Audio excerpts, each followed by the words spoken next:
a gift that we have a 78-year-old American running for president of the United States. And you know why that's a gift?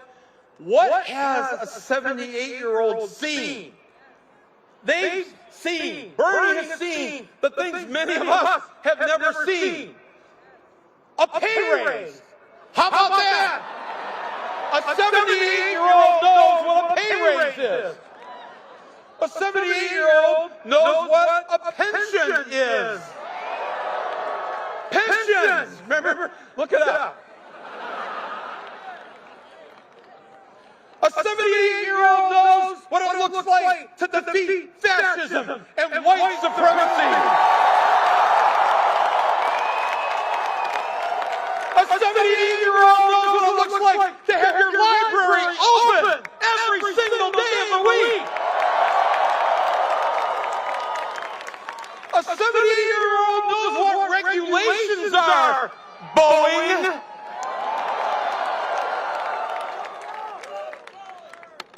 No, I'm glad he's 78. And we will benefit from his wisdom and his experience and his knowledge and his love for the American people. The next thing they say is, oh, what about Bernie's health? What about his health?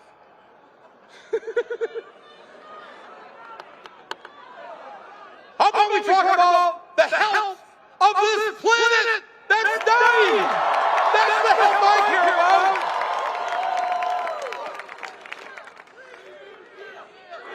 A Green New Deal. Green New Deal. Green New Deal. What about the health of the kids in Flint, Michigan? What about that health? Talk about that on cable news. What about the health of 40 million people who live in poverty? What about the health of the young black male who's shot in the back by the police? What about that health?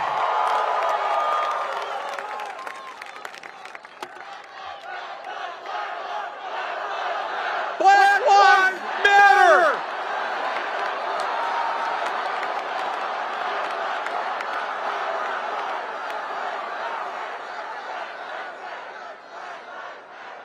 The only heart attack we should be talking about is the one Wall Street is going to have when Bernie Sanders is president of the United States!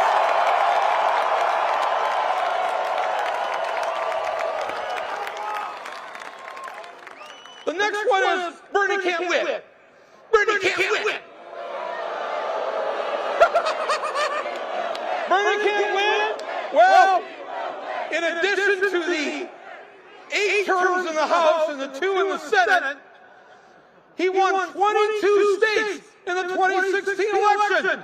22 of almost half states. And we will win.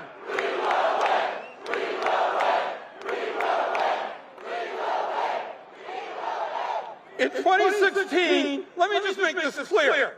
In 2016, Bernie won Michigan. Bernie won Michigan. Bernie won Wisconsin. Bernie won Minnesota. In fact, Bernie won, up where I live, Bernie won of the 11 states that border Canada, Bernie won 10 of them. 10 of 11. Of the five states, what was the 11? What was the one state he didn't win? Sadly, you're standing in it. We can fix that. We can fix that. Come on, New York. There it is.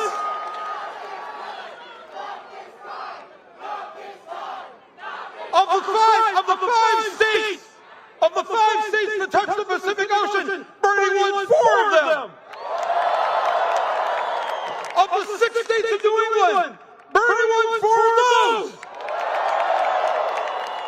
Well, Mike, what about the South? What about the South? Bernie won West Virginia. And that's just some of West Virginia. Bernie won all 55 counties in West Virginia. And where are we at today with Bernie? According to the polls here in the last month, he's been number one in Nevada. He is in a dead heat, tied, nearly tied in Iowa. The last poll in September, he was number one in New Hampshire. That's where Bernie's at. He's raised more money than anybody else from more donors with the smallest of contributions.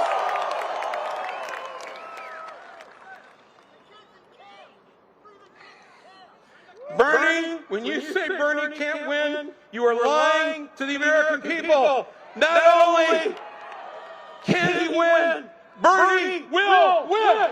Bernie will win. Bernie will win. Bernie will win. Bernie will win. Bernie will win.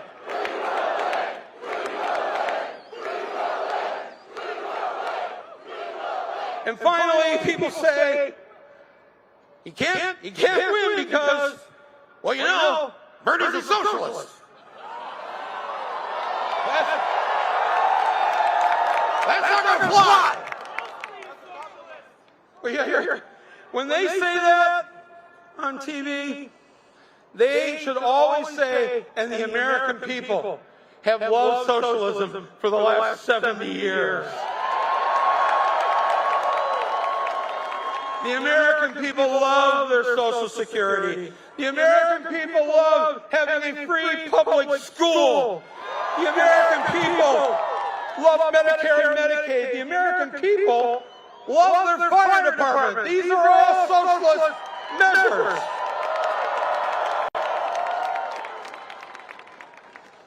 You know, what they don't really want to do is tell you the truth. They don't want to tell you the truth of what, if we structured our economic policies differently, if we structured them with democracy, instead of a feudal system called capitalism. And it's not the capitalism of your great-grandparents.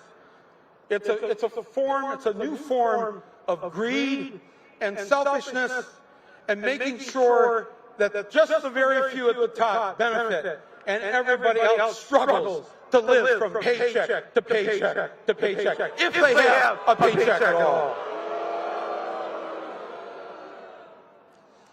What they're really afraid of is that taxes on the rich are going to go up with Bernie Sanders.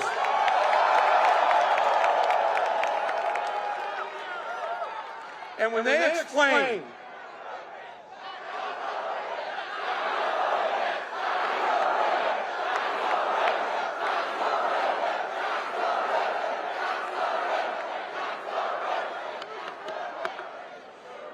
But here's my favorite, and this was so depressing during the debate last week, watching Democrats go after Medicare for all.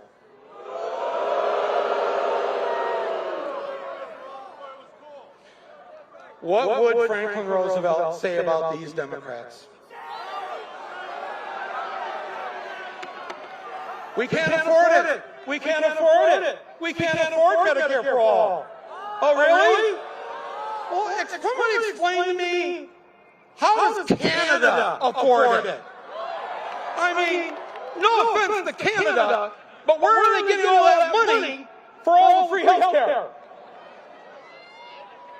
What do Canadians sell that gets them all that money for all that free?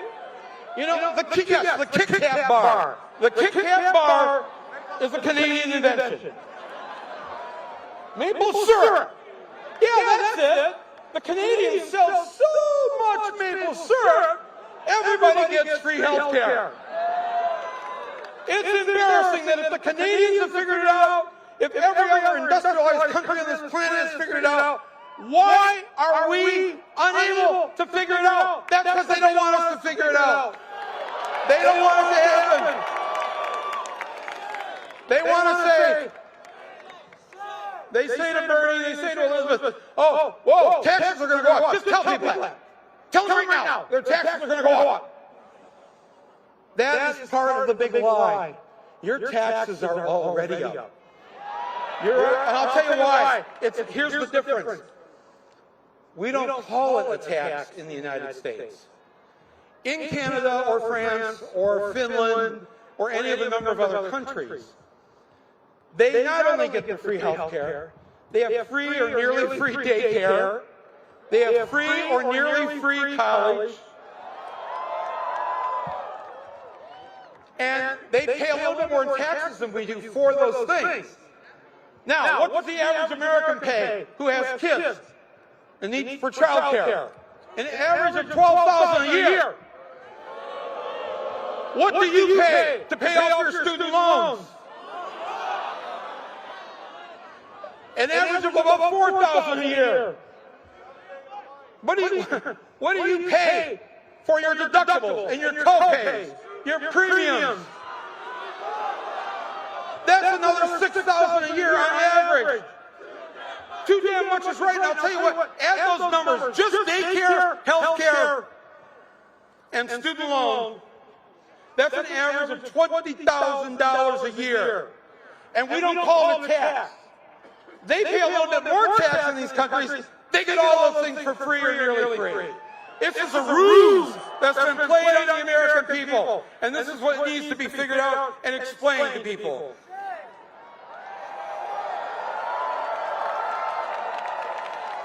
I just noticed there was a honeybee just flying around the podium right now. And how sad it is, how rare it is that you see a honeybee these days.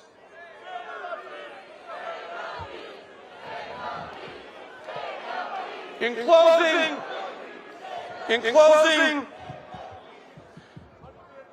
I love the fact that we're here at Queensbridge Park. Because behind you on that island in Manhattan is the headquarters of corporate America. On that island behind you, that is the headquarters of corporate media. On that island behind you is the headquarters of Wall Street. So much misery has been visited upon the American people from a half a mile away from us. This has to stop. They have to hear this. They have to hear you across the river. Goldman Sachs, can you hear us? Fox News, can you hear us? Trump Tower, can you hear us? It's the scene of the crime over there. We're like Washington crossing the Delaware, except today it's just the East River. But like Bernie says, this is not just about defeating Trump. This is about defeating that which gave us Trump. The rotten system that gave us Donald Trump. That's got to go. And the polls will show you that there's 4 or 5 Democrats, consistently it shows head-to-head, can beat Trump. But beating him isn't enough. Hillary beat him. It's not enough. We need to not only crush Trump at the polls, afterwards, we need to fix this rotten, corrupt economic system that gave us Donald Trump and everything else we're dealing with. I am proud today to offer my endorsement of Senator Bernie Sanders.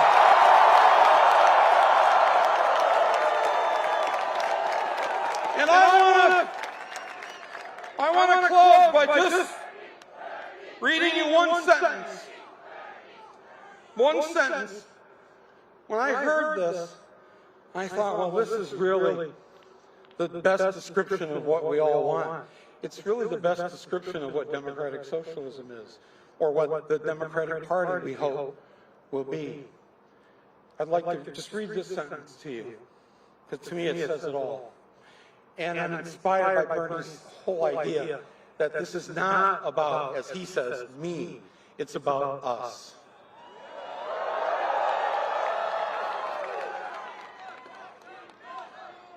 This is the sentence that best describes this. Listen to these words.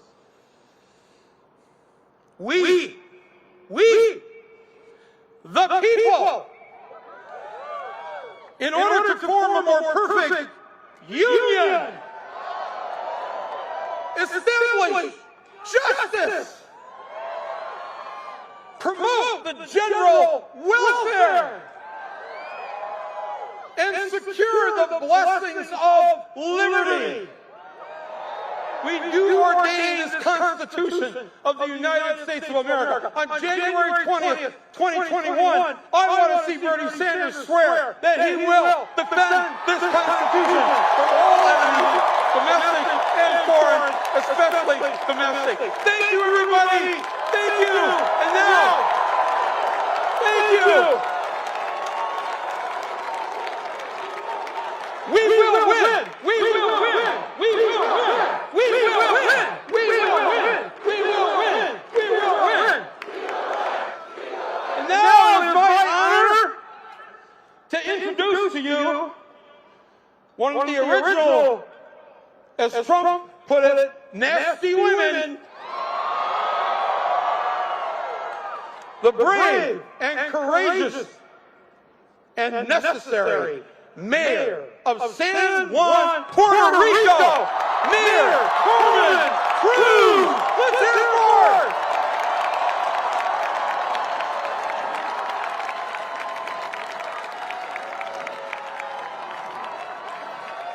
Hello, New York! You know, September 20th, one of those days where your life changes forever. Two hurricanes, not one, had hit Puerto Rico. Times were hard.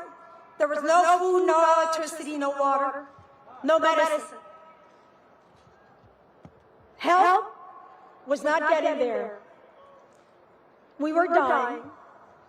President Trump was killing us with his bureaucracy and his inefficiency. You know, he said he couldn't get help to Puerto Rico because we are an island surrounded by water, lots and lots of water, ocean water. That is a quote from the President of the United States. Now, in the midst of all that darkness, one man came down to visit me. And I have to tell you, I was not a Bernie supporter in 2016. I was not. But I started feeling the burn when he came down to the city of San Juan, Puerto Rico. No cameras, no show. Just a man with a big heart, with a lot of passion and a lot of compassion. And he won me over. He won me over because Bernie is consistent, he is courageous, and he is committed to changing the lives of each and every one of us. Now, I know we will win. We will win. But more, come on and say it, come on.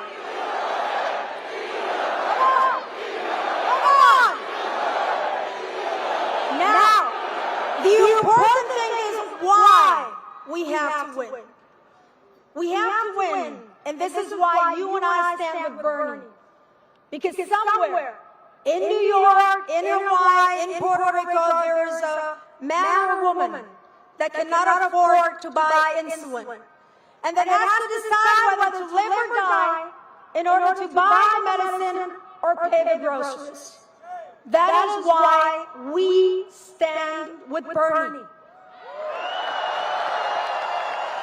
Because you see, he thinks that Medicare for all is the answer to ending corporate greed that allows those that have to to get the medication they need, but those that don't have to die.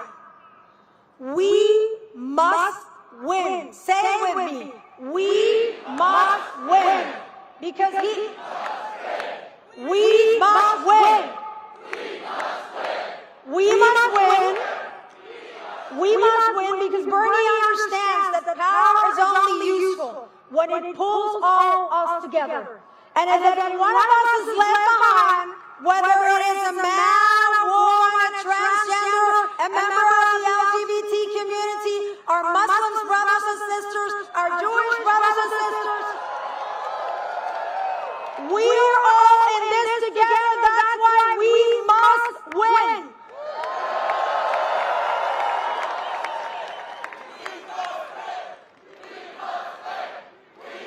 I don't hear the sound of the crowd. Come on, everybody stand up. Come on. Come on.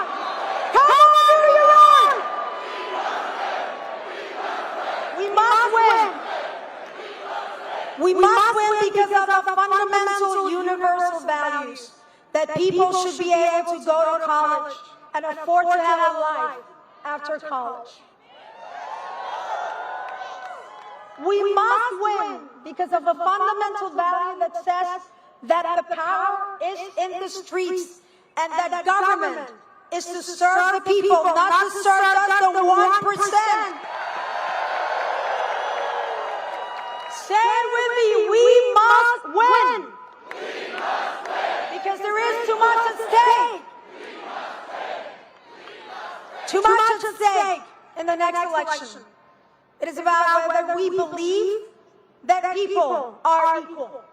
It is about when we believe that those people living in the largest housing project in the United States have every right to not have a future, but have a present of decency and dignity. We must win!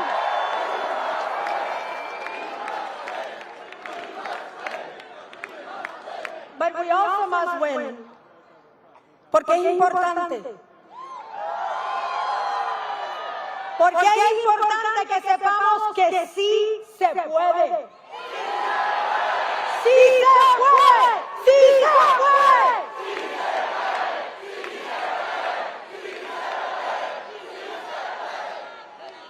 No, Mexicans are not criminals and rapists. No, Puerto Ricans are not corrupt. No, transgender people have a right to serve in the military.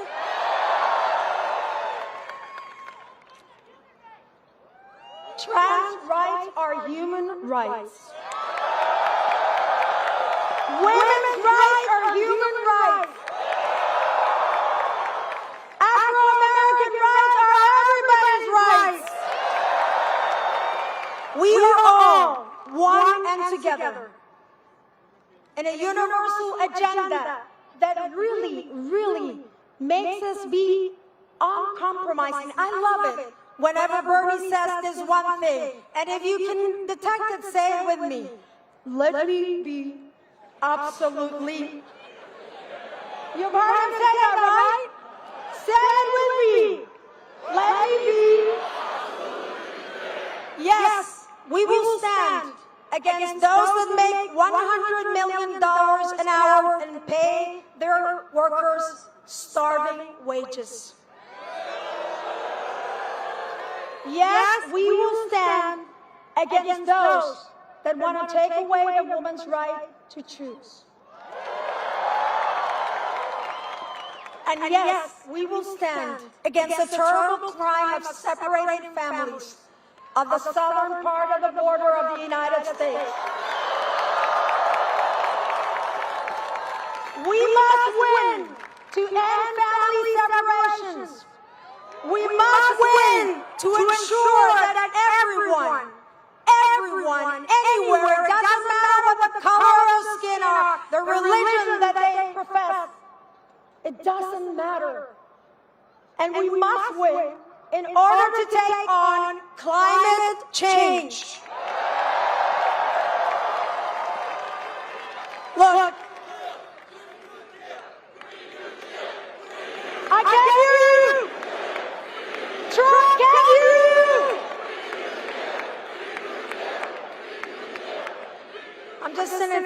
few more minutes of your time. Look, I don't know. I'm no climate change expert. I am a climate change survivor.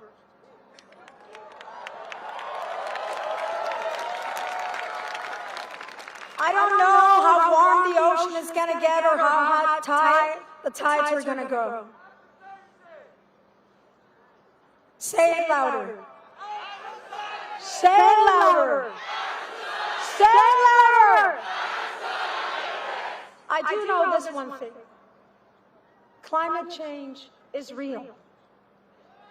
Climate change kills. 3,000 Puerto Ricans did not open their eyes this morning because of a president that was too concerned about looking good rather than doing good.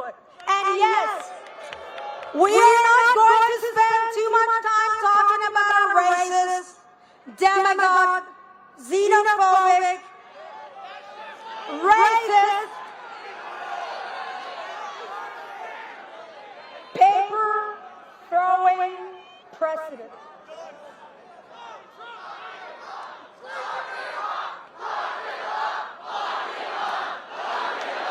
You know what? You know what? Let's vote him out. Vote him out. Vote him out.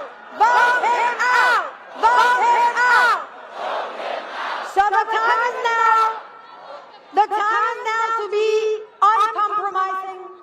The time is now to be relentless. The time is now to be fearless. The time is now to be bold. The time is now to stand with Bernie Sanders. And look, we gotta respect every other candidate.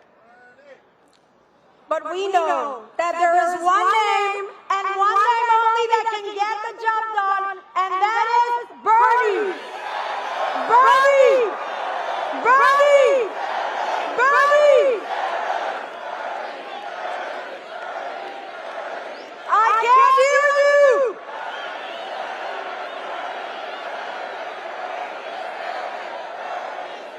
Una última cosa.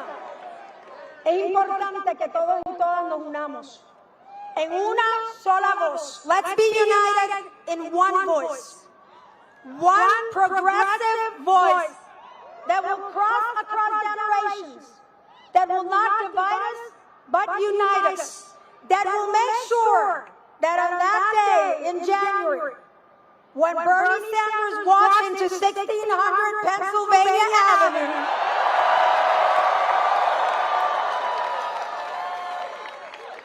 it is the real values, the real humanity, the real compassion, and the unrelentless, no middle ground, no baby steps, but bold moves that will move this country forward. So are you with Bernie? Let me hear it one last time. Yes, we can. Sí se puede. Yes, we can. Sí se puede. Now let's win it to all. Let's do everything we can. Let's not leave anyone untouched or unturned. Let's just move forward in a path of a progressive agenda that will make sure that we all understand that we are equals, that no life is more than another, que todos somos iguales, todos somos iguales. So we will win and we must win. We will win, we must win. We will win. I can hear you. Louder. Thank you, New York.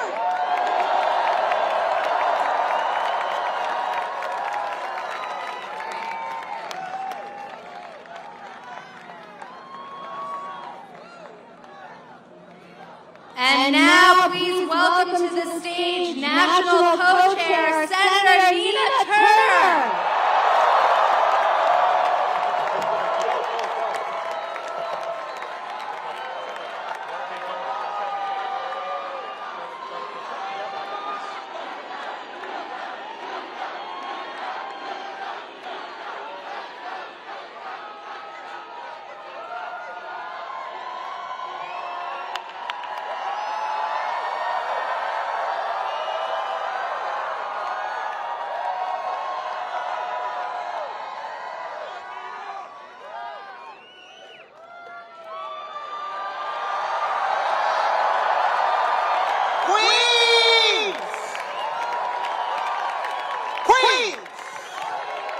Where you at, baby? Where you at? Now, y'all don't mind if I pull my notes from the Southern Ladies Bank and Trust, do you?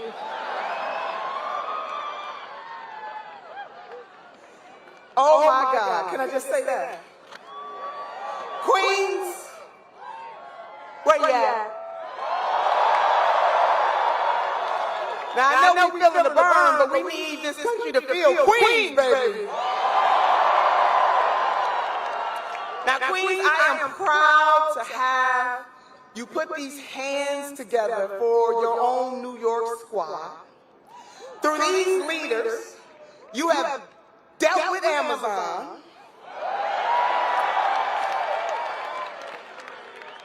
You've dealt with the nationwide airport protests after Trump's Muslim ban. You pushed the needle for progressive district attorneys like Tiffany Cameron. Hello, somebody. You passed the $15 an hour minimum wage and guaranteed sick days for all workers.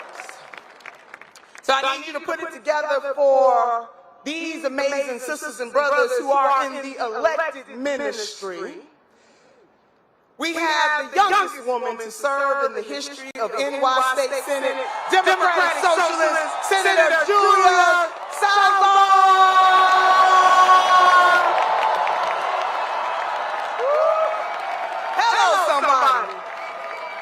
We have the champion of this year's historic victory for farm workers, the relentless fighter for labor, Queen's own Senator Jessica Reynolds.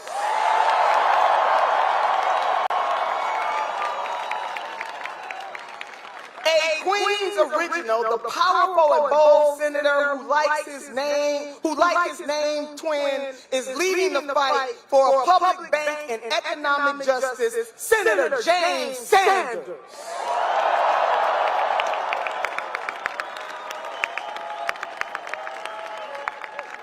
This next champion empowered marginalized community by defeating the city's oppressive cabaret law, because this revolution has justice and dancing, baby. Let's give it up for Councilman Raphael Espinal.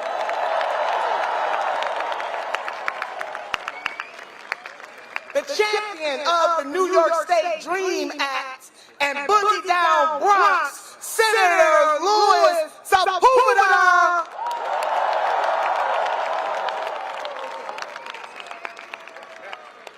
Holding it down all the way up from upstate New York, Mr. Tax Wall Street to fix Main Street, Assemblyman Philip Stack.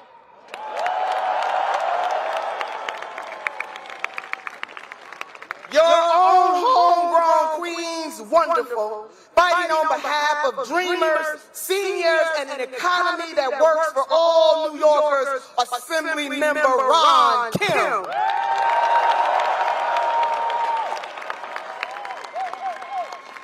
And last but certainly not least, baby, the man who took a stand against corporate greed and helped lay the smackdown on Jeff Bezos.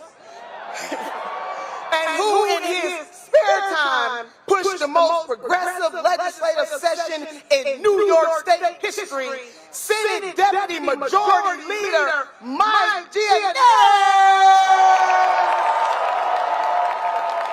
Hello, somebody. This is the New York Squad. Now listen, sisters and brothers. All right, the New York Squad. Okay, now, sisters and brothers, I need y'all to do something. We're about to do a us-see. We know how Senator Bernard Sanders always talks about this movement, this presidential run, not being about me, but it is about us. So all of the folks in the elected ministry on this stage right now, yes, I called it a ministry because you all give a shit about the people you serve. Come on, somebody. Come on, somebody. I did say that. But we're going to turn around. And we want to do an us. So are we ready for that? Come on. All right, stay right here. I'll do it this way. Y'all be ready. Hands up, hands up.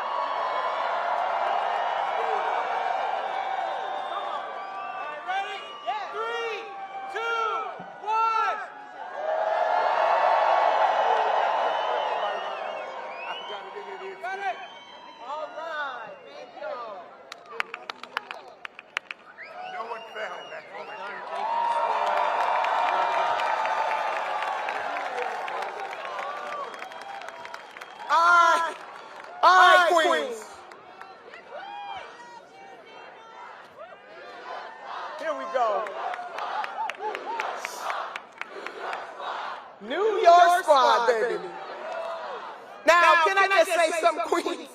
On my way in, and I was on the train,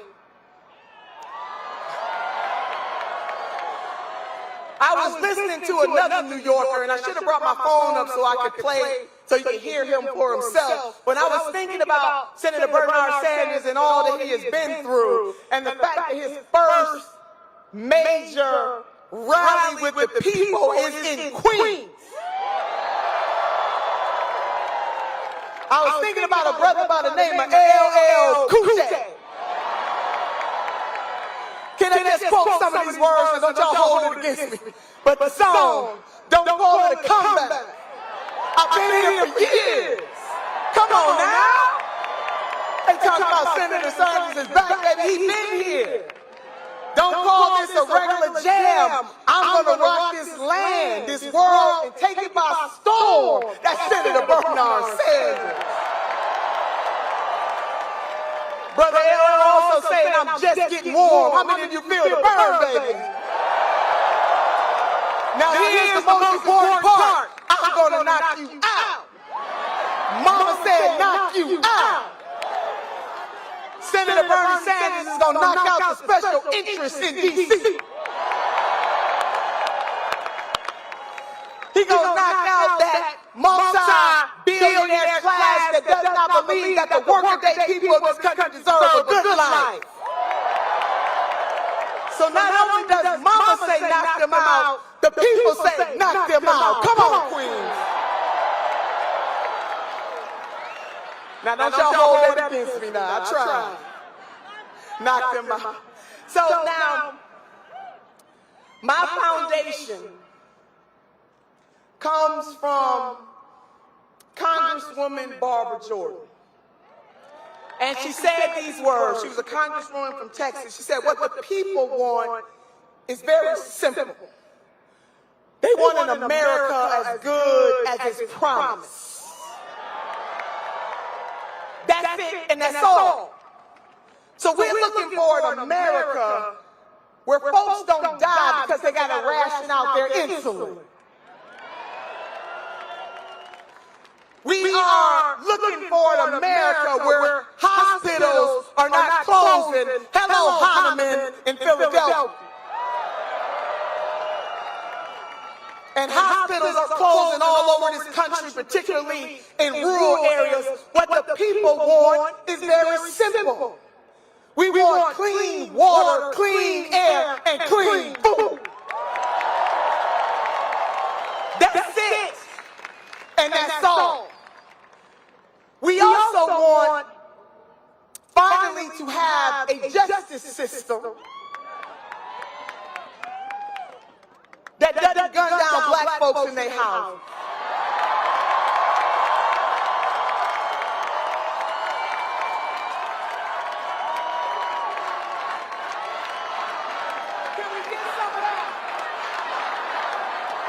Can we get some of that? Don't even get me started on that. We got a place in this country you can't breathe while black, sleep while black, do nothing while black. We gonna clean up this criminal injustice system.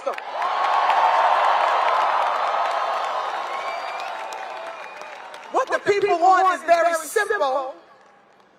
We need to have some truth and reconciliation about the ravages of racism in the United States of America. That's it, and that's all.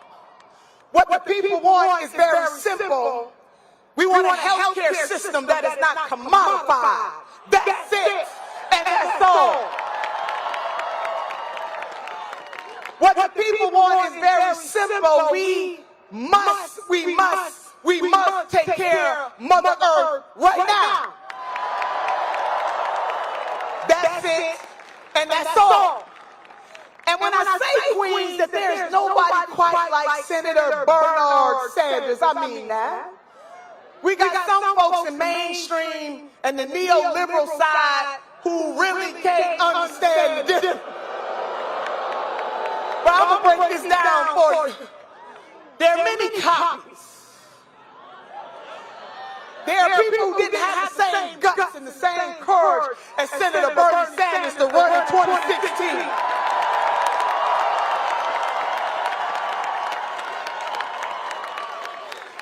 There are some people who sat on the sideline when it was hard. There was only one person who stood up to the establishment, and his name is Bernard Sanders. So yeah, we got a lot of copies.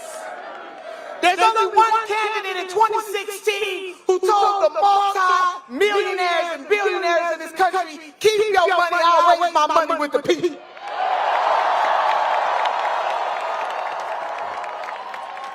There's only one candidate who's been marching with the working class people, not because he's running for president, but because it's right. Hello, Marriott workers. Hello, Amazon workers. Hello, Verizon workers. Hello, teachers. Come on, somebody. And I don't know about you, but I hail from a tradition that says that you will know the tree by the fruit that it bears, and Senator Bernie Sanders bears good fruit. So there are many copies. People want to talk about a framework. People who stand up in other folks' living rooms and say to them, multi-millionaires and billionaires, and nothing will fundamentally change for you. Well, Queens, I got a message. If nothing fundamentally changes for multi-millionaires and billionaires, then nothing fundamentally changes for you and you and you and you. We finally have somebody in our lifetime who will be unflinching. That is only special interest. Our sisters and brothers in Queens, his only special interest. Our sisters and brothers in Denmark, South Carolina, his only special interest. Hello, Flint, Michigan, his only special interest are the people of this great nation. So, yeah, there are many copies, but there is only one original.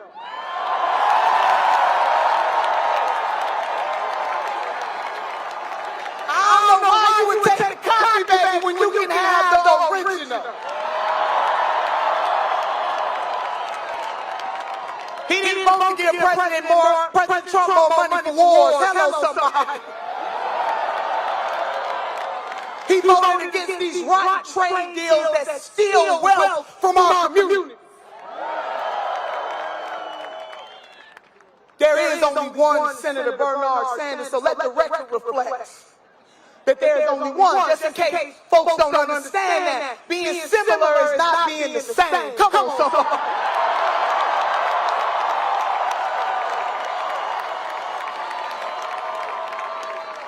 It's only one. It's only one. There's only one. It's only one. It's only one. It's only one. And it just boggles my mind how in a nation where we claim to want progress, that folks think ageism is just all right. You know, it burned my behind on that debate stage when Senator Sanders was the only one to get that question. Let me tell you something. As somebody who lost her mother at the young age, my mama was 42 years old when she left this plane of existence. Life happens to us all. And so if you are going to ask all the presidential candidates about their health, don't call out our senator. Come on, somebody. Because one thing we all have in common, if the Lord blesses us to live long enough, we might just also run for president at the age of 78. Come on.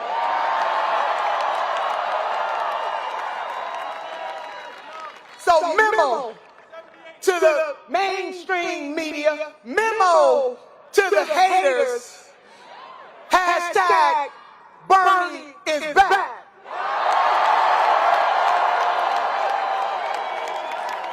But as Mayor Cruz said, he never went anywhere. We just pushed pause for a minute. So I want to close with these words, Queens. And this is awesome. This is important. I know all the family is here. We got important people here. We doing the damn thing. But I'm going to tell you something. It's not just important that the family gets together today. We got to hit them streets. This battle will be won in the streets. And Queens, I don't know, I heard about Queens. Y'all know how to do battle in the streets. We will elect the most progressive candidate in our lifetime. One who will not sell us out or sell us down the road. One who doesn't say one thing in the primary and do something else in the general. Come on, somebody. We gonna elect somebody who understands that there are disparities within the disparity, and that if you are black, if you are brown, if you are indigenous, and if you are poor, this system is rigged and it is rotten to the core, and we gonna unring it. That's it. And that's all.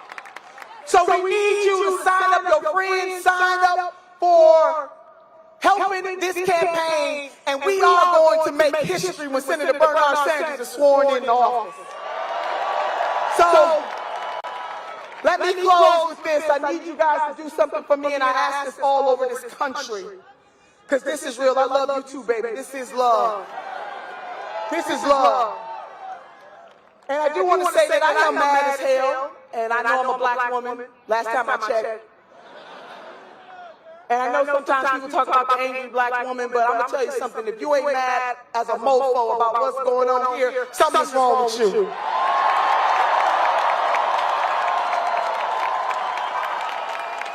Mad with a purpose.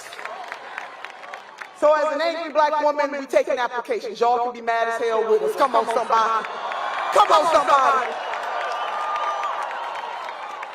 Mad about a system that allows CEOs to make money hand over fist while other folks got to grovel for a living. Mad at the fact that we don't have leaders who won't equivocate standing up for the people. Mad that folks are living out on the streets. Mad that people are too afraid to go see a doctor because they can't afford it. Mad because our babies need to be educated and our teachers need to be paid.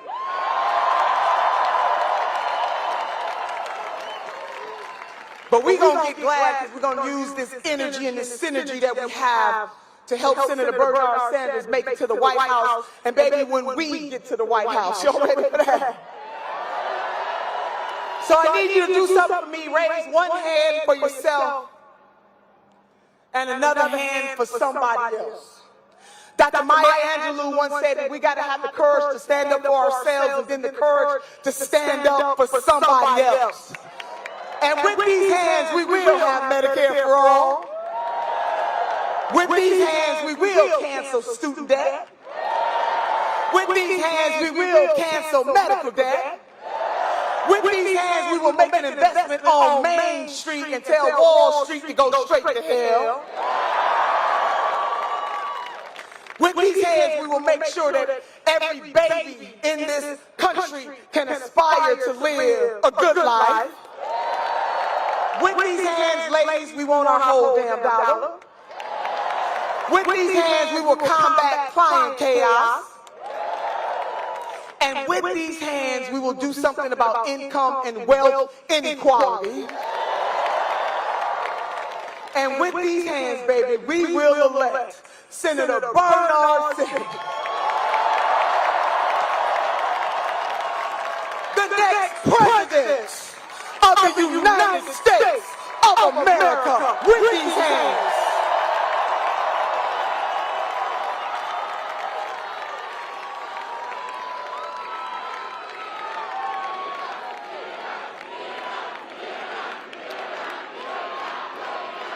Now, brothers and sisters, please welcome to the stage Queens-born progressive activist and former candidate for Queens County District Attorney, Tiffany Caban.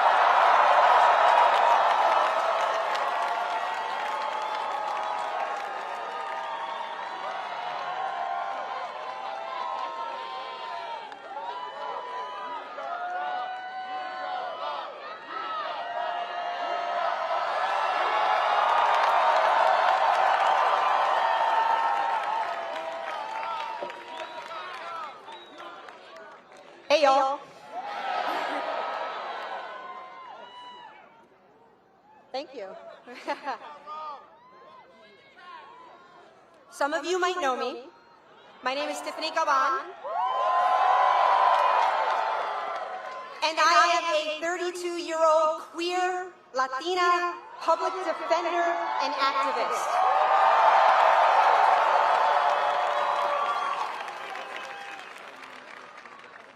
And I have spent my entire adult life fighting to bring real justice to working people. And this year, I came pretty close to becoming the next district attorney in Queens.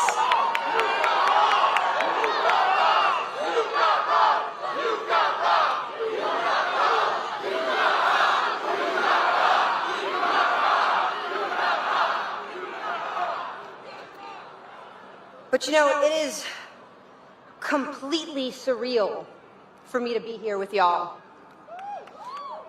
My grandparents came here from Puerto Rico. And my parents grew up in public housing, in the Woodside houses, not too far from the housing units that are right across the street. They grew up with mold, chipping paint, asbestos, crumbling ceilings, name a serious health risk, and my parents had to live with it.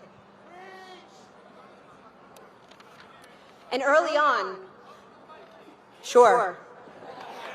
I'm short, y'all. And early on, our family learned that government didn't really care about us.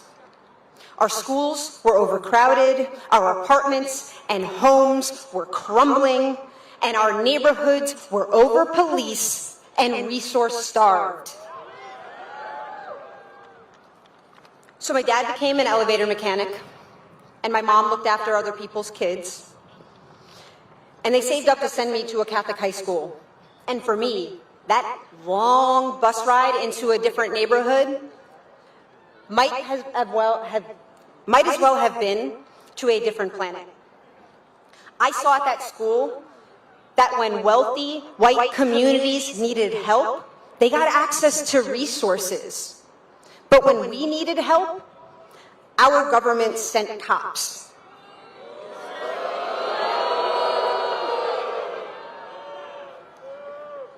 So believe me when I tell you that I never thought that someone like me could run for office, let alone almost become the District Attorney of Queens.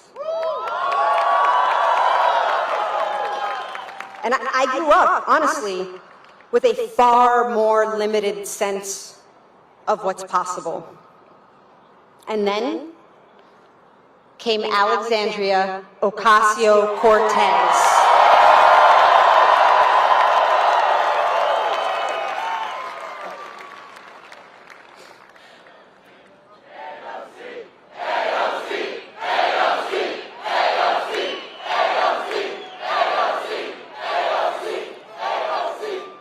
And I'm sure that every one of you here remembers the first time you saw Alexandria, this 28-year-old bartender ferociously knocking her way through her district while the political machine laughed and mocked her. And I'm sure that you remember the first time you heard Alexandria speak. This young Latina woman who was finally telling the truth about our broken political system and what we needed to do to fix it. Who was railing against the Democratic establishment. And I remember feeling hope and also incredibly energized. And it became a part of my story. I decided to run for office because I saw that no one else in the DA's race would fight for real justice for working people. To decriminalize poverty, mental health and substance use disorder, to decriminalize sex work, and to treat violence as a public health issue. But I only believed that it was possible in the first place because Alexandria showed that a working woman in this country could run for office and win. By championing the real issues affecting our neighbors. She showed me that you don't need Wall Street bankers and real estate developers writing $5,000 checks to run for office. You don't need the political machine. You don't need the Democratic establishment. You just need the people.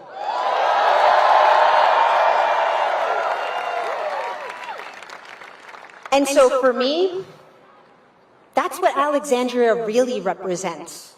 She's a congresswoman and a moral leader and a clear voice for action on workers' rights, Medicare for all, and climate change. But most of all, she is a symbol for a different kind of political system.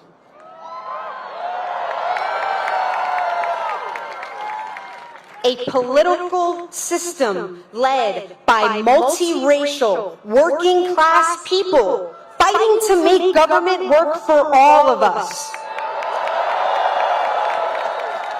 Not just the white, wealthy, well-connected few.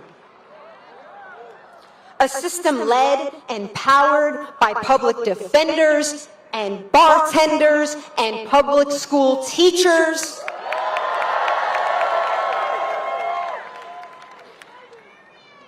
And librarians. And you know, when I was running for DA, I had to talk to a lot of different elected officials and Democratic organizations to ask for their support in our campaign. And they'd ask me, how much money do you have? Who else was endorsing? Whether I'd run before? And I remember vividly the first time I got on the phone with Alexandria, because it was so wildly different. She didn't care about how much I raised or what electeds had endorsed me. She just wanted to know if my neighbors were behind me.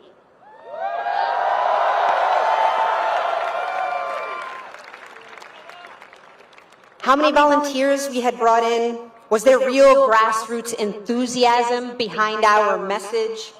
Were we doing the work to build local coalitions? And how low were our contributions? Or were we just cashing checks from rich folks? And by the way, no big deal, but the answer is that final campaign weekend, that final weekend alone, we had 1,400 volunteers knock over 100,000 doors. Because when you run a campaign for working people, the working people of Queens show up.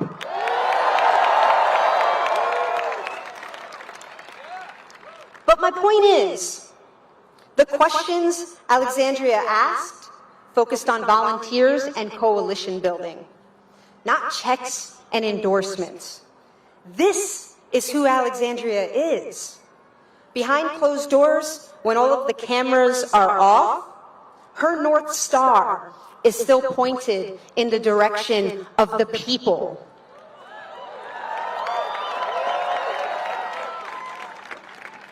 And let's be real, that's who Senator Bernie Sanders is too.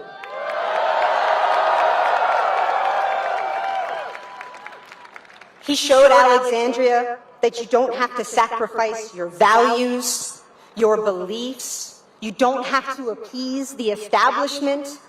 And you can build a movement of working people.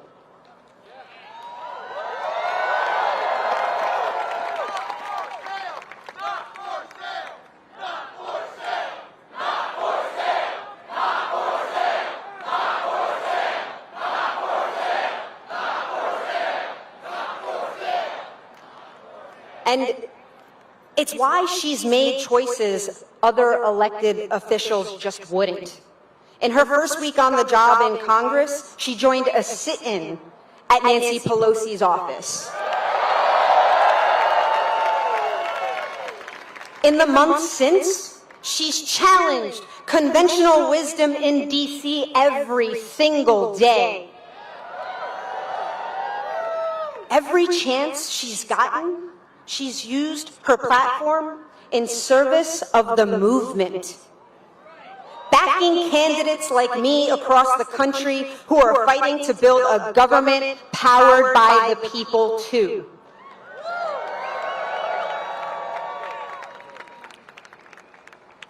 Now, I came up short in my race this year.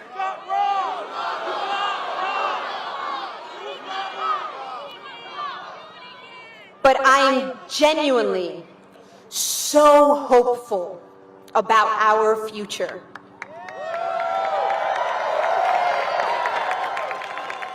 So to every young person, woman, queer person, Black or brown person thinking about running who doesn't have the money or support or know where to start, not only should you run, but we need you to.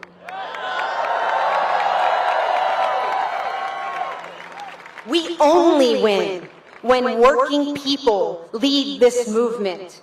People like all of you. So it is my honor and my privilege to introduce my homegirl, Congresswoman Alexandria Ocasio-Cortez.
worked shoulder to shoulder with undocumented workers who often worked harder and hardest for the least amount of money. I was on my feet working 12-hour days with no structured breaks. I didn't have health care. I wasn't being paid a living wage. And I didn't think that I deserved any of those things. Because that is the script that we tell working people here and all over this country. That your inherent worth and value as a human being is dependent on an income that another person decided to underpay us. But what we're here to do is to turn around that very basic logic. It wasn't until I heard of a man by the name of Bernie Sanders that I began to question and assert and recognize my inherent value as a human being that deserves health care, housing, education, and a living wage. Now, I was born across this river in the Boogie Down. And like many first, second, and third generation Americans, I grew up between two worlds in multiple contexts. My mom was born in Puerto Rico. My dad was born in the South Bronx while the Bronx was burning. And again, let's listen to our history. My dad was born when the Bronx was burning, when landlords began to turn into arsonists because the insurance payouts were more valuable than the families that lived inside those buildings. Now, that was the backdrop by which my parents started their lives. And the backdrop upon which I started mine was in a one-bedroom apartment in Parkchester in the Bronx. They worked hard. We had a mattress on the floor and a crib in the closet, and that's how we started our American dream. Now, it was shortly after that my mom and my dad looked at the quality of education in the Bronx. And they looked at 50% dropout rates. They looked at the inequity of education, the inequity of education funding, the fact that teachers weren't paid, the fact that kids weren't given their tools to succeed, and that, frankly, it not only had to do with their income, but it had to do with their melanin too. And so my family made a really hard decision.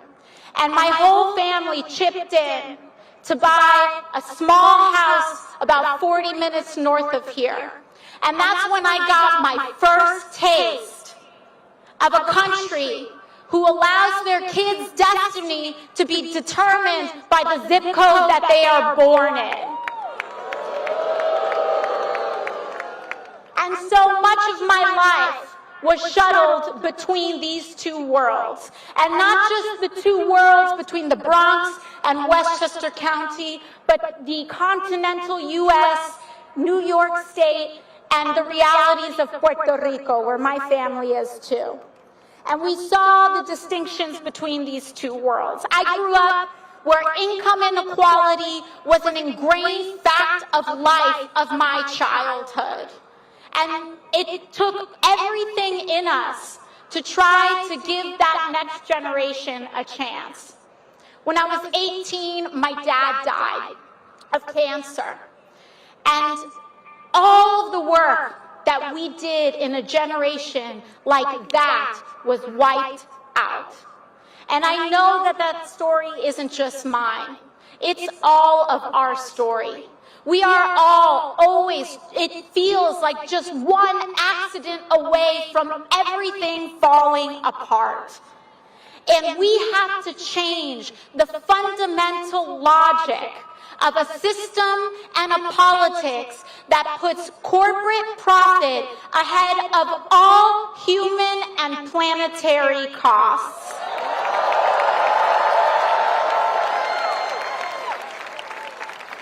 But when you rewind on that story, when I was a baby, my family relied on Planned Parenthood for prenatal care. Then, Bernie Sanders fought for me. When I was growing up and education was being gutted for kids in the quote-unquote wrong zip code, Bernie Sanders fought for us. When I was a child that relied on CHIP so that I could see a doctor, Bernie Sanders fought for a single-payer health care system. When the federal government decided to discriminate and abandon my queer family and friends, Bernie Sanders was putting his career on the line for us. When I was a waitress and when it was time for me to graduate college with student debt, Bernie Sanders was one of the only ones that said no person should be graduating with life-crushing debt at the start of their lives.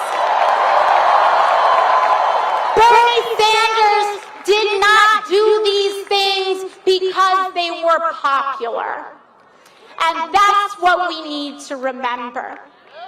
He did this, and he fought for these aims and these ends when they came at the highest political cost in America. No one wanted to question this system. And in 2016, he fundamentally changed politics in America. We right now have one of the best Democratic presidential primary fields in a generation. And much of that is thanks to the work that Bernie Sanders has done in his entire life. I'm in the United States Congress now.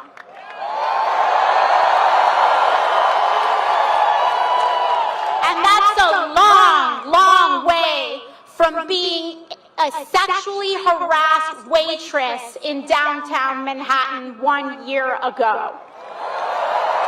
However, in this new, historic freshman congressional class, an overwhelming amount of them now reject corporate PAC money. That's thanks to Bernie. An enormous amount of the House of Representatives endorse Medicare for All. That's thanks to Bernie. More people now than ever recognize the climate crisis as an existential threat, but also our greatest economic opportunity. And that's thanks not just to the climate work of Bernie Sanders, but the climate activists that are part of mass movement politics in the United States.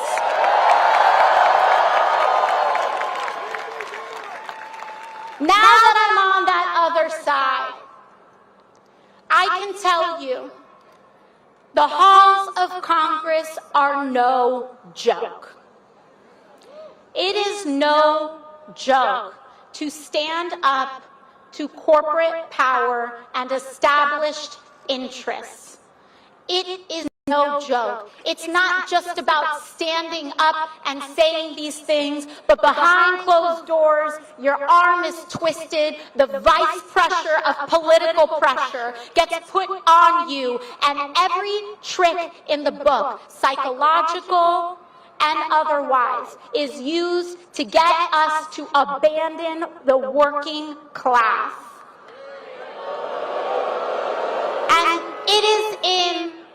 And it has been in that experience over the last 9 months that I have grown to appreciate the enormous, consistent, and nonstop advocacy of Senator Bernie Sanders.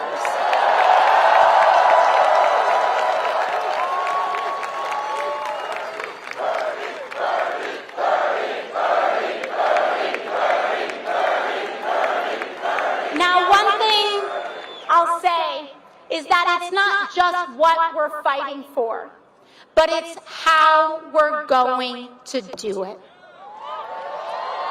And how we're going to do it is with a mass mobilization of working class people at the ballot box.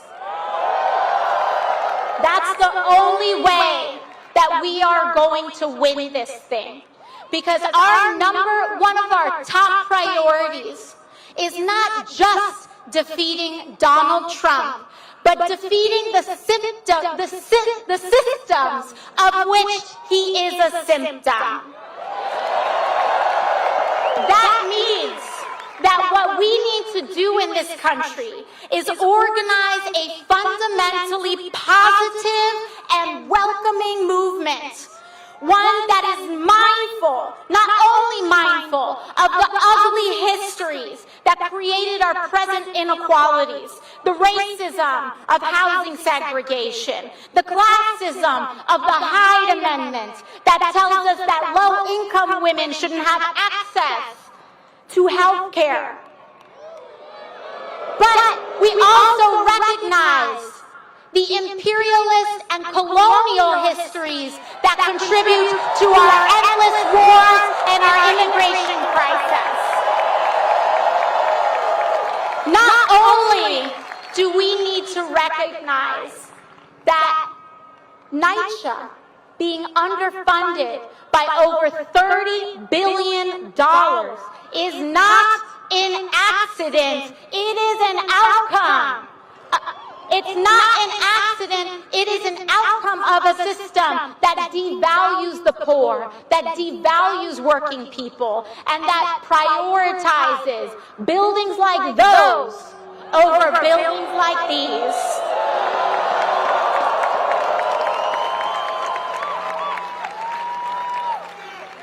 And so, not only must we recognize what is broken, and that has resulted in why we're here. But we need to recognize the principles that will drive us forward.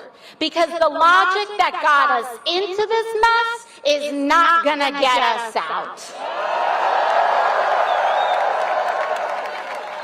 So we need to build a mass movement in America centered on working class, the poor, the middle class, one that is actively anti-racist, that is rooted in principles of universality. Everybody has a right to health care. Everybody has a right to an education. One that is rooted in principles of cooperation, that is participatory, that combats not only racism, but misogyny, anti-queer discrimination. We have to actively center those principles to drive us forward. Because the future, and our future, is in public systems, and it's publicly owned systems. Because we need to take power over our lives again. I don't know about you, but I don't want Mark Zuckerberg making decisions over my life. I don't know about you, but the Waltons have already been making decisions with nothing. We need a United States that really, truly, and authentically is operated, owned, and decided by working and all people in the United States of America. That is what it is: multiracial, multi-gendered, multi-generational, and multi-geographic. We have to come together, not ignoring our differences, but listening to them, prioritizing them, understanding injustice, understanding that we operate in a context where slavery evolved into Jim Crow, evolved into a mass incarceration, evolved into the realities we have today. And so with that, I'm proud to say that the only reason that I had any hope in launching a long-shot campaign for Congress is because Bernie Sanders proved that you can run a grassroots campaign and win in an America where we almost thought it was impossible.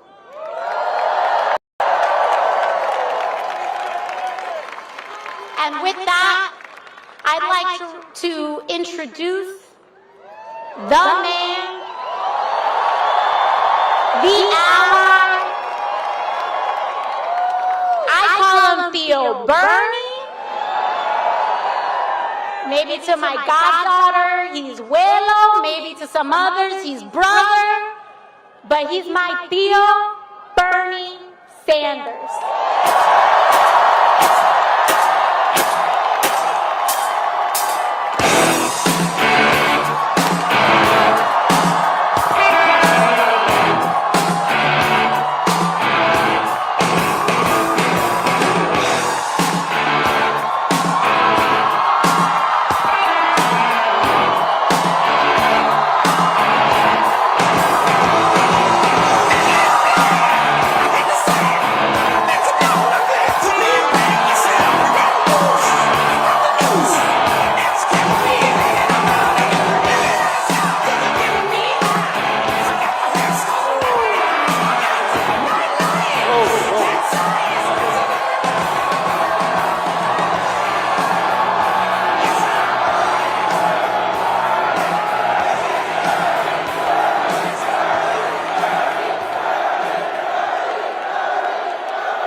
Let me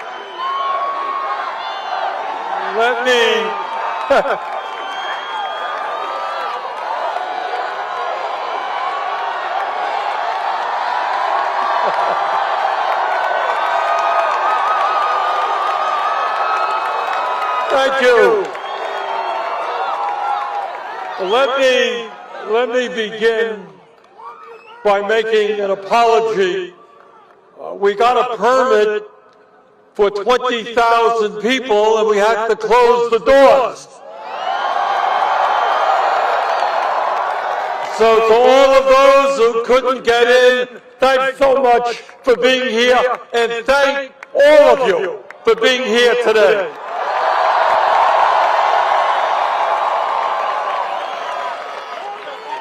When I look at this huge crowd,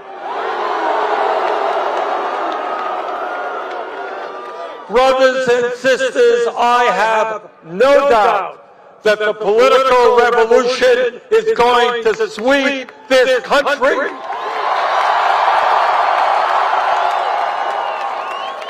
Sweep Donald Trump out of office. And bring the change that this country has long needed. Thank you all for being here.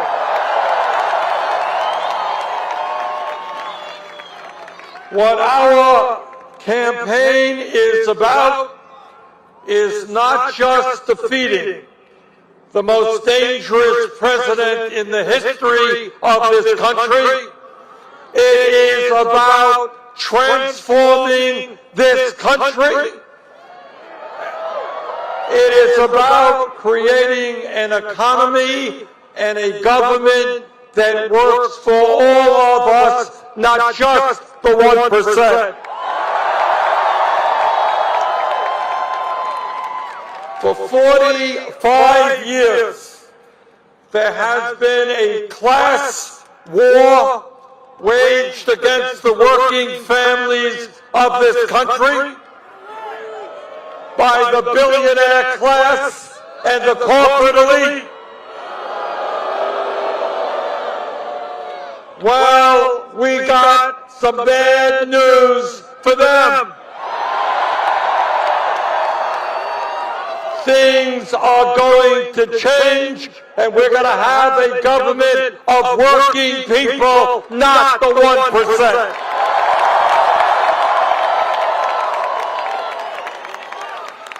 Let me begin by thanking our great musicians, Anik Khan and Max, for their great music. Thank you, guys. Let me thank my wife, Jane, whose father was a cab driver from Brooklyn, and who is going to make an outstanding First Lady for our country.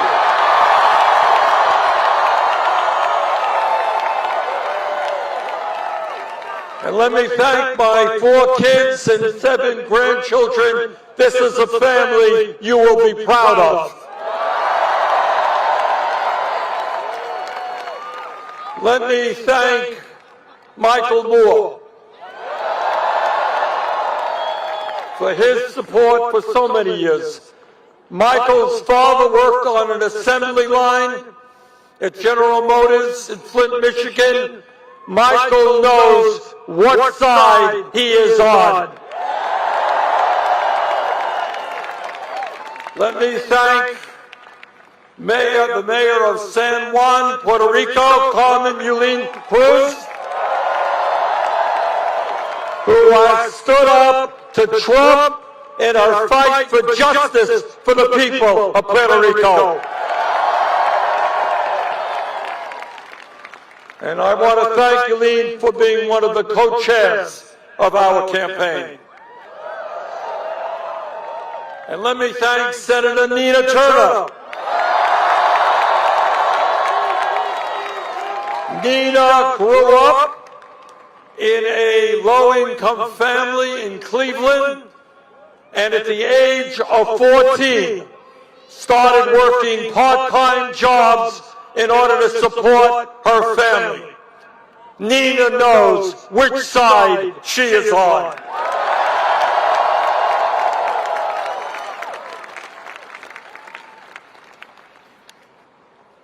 And let me thank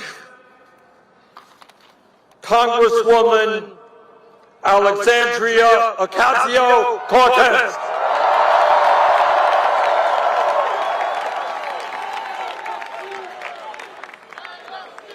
It is, that's right.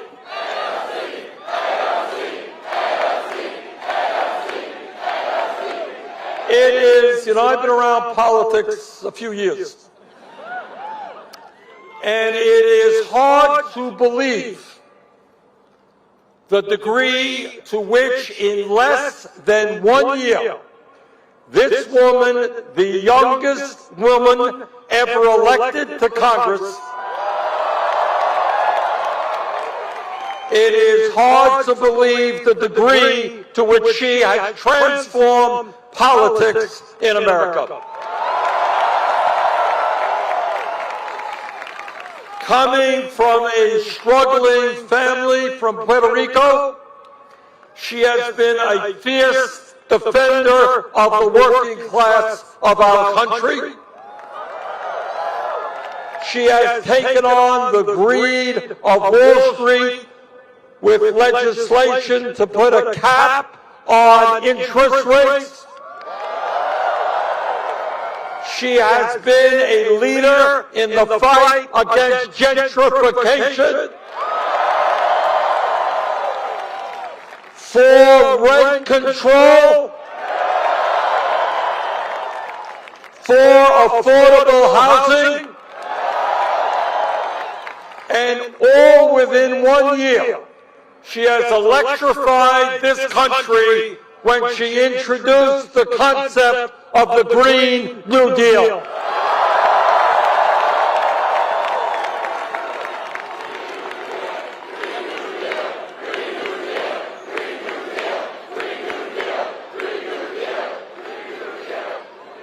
Alexandria has become an inspiration to millions of young people, not just here in New York, but across this country,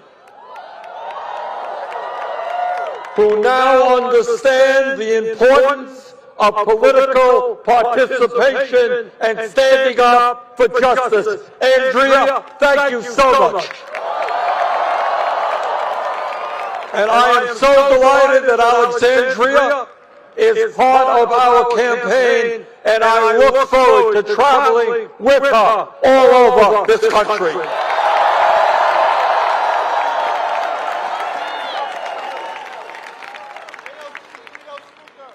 Let me also, on a personal note, take this opportunity to thank the many people across this nation who, in my time of illness, sent me and my family their prayers and well wishes and their love.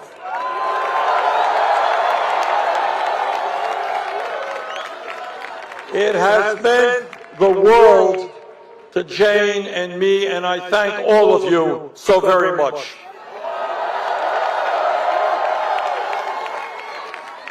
And along with the great medical care that I received, I am happy to report to you that I am more than ready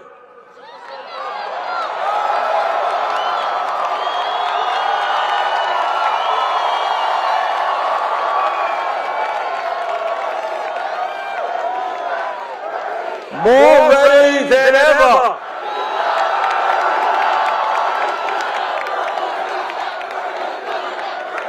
to carry on with you the epic struggle that we face today. I am more than ready to assume the office of President of the United States.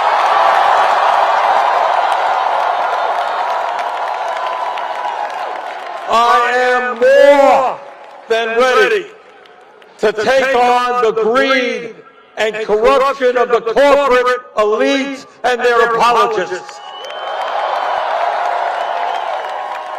I am more ready than ever to help create a government based on the principles of justice, economic justice, racial justice, social justice, and environmental justice.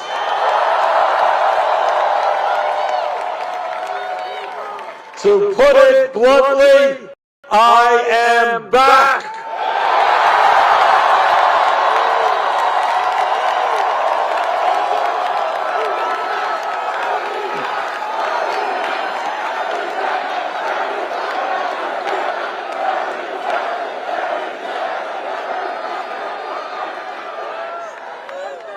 There is no question that I and my family have faced adversity over these last couple of weeks. But the untold story is that people everywhere in this country, in the wealthiest nation in the history of the world, are facing their own adversities. Tonight in America, over 500,000 people will find themselves homeless. And right here in New York City, over 130,000 people, including 45,000 children, slept in homeless shelters last year alone.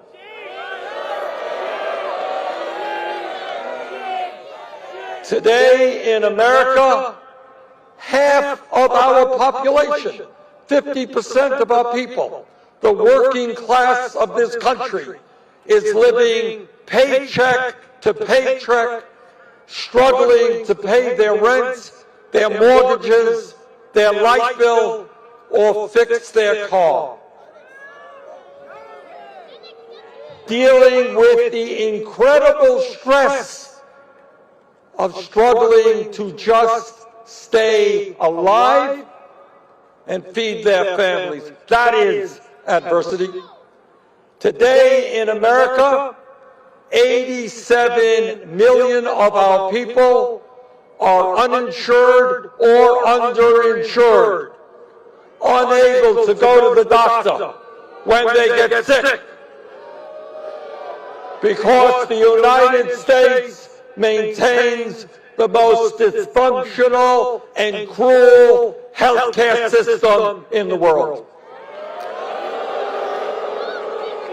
That is adversity.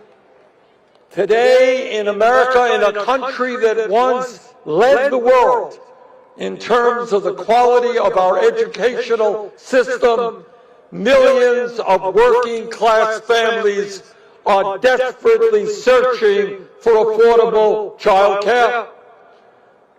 Hundreds of thousands of bright young people are unable to fulfill their dreams because their families cannot afford the outrageous cost of higher education, and tens of millions struggle with the oppressive burden of student debt. Today in America, millions of senior citizens are unable to afford the prescription drugs they desperately need because our government has allowed the crooks in the pharmaceutical industry to engage in price fixing and political bribery, while at the same time Trump and the Republicans are desirous of cutting Medicare, Medicaid, and Social Security for our seniors.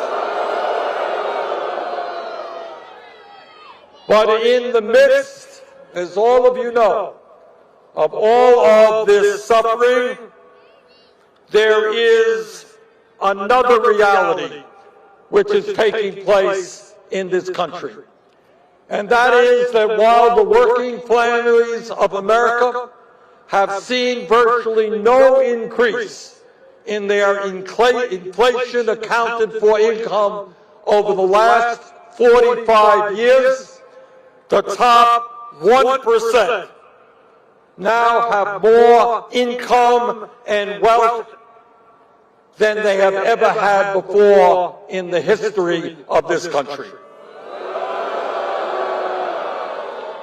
And brothers and sisters, Congress may not talk about it, the media may not talk about it, but not only will we talk about income and wealth inequality, we are going to do something about it.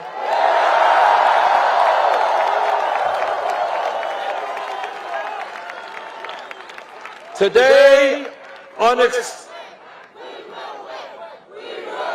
damn right we're going to win.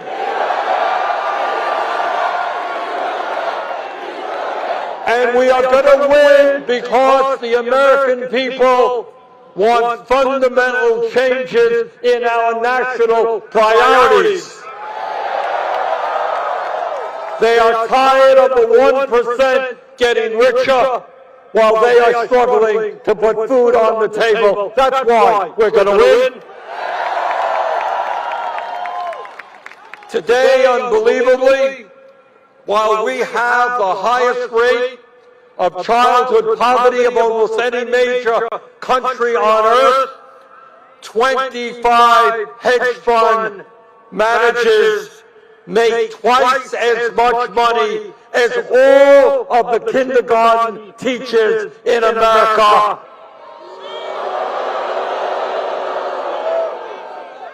We are going to honor our teachers, not the hedge fund managers, and that is going to change under our administration. Today, the 3 wealthiest Americans own more wealth than the bottom half of American society. And the top 1% have seen their wealth increase by $21 trillion over the last 30 years. And today we say to Wall Street and the billionaire class,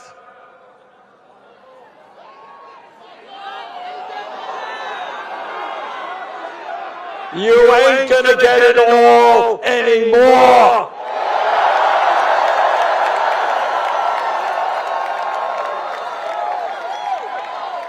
Today,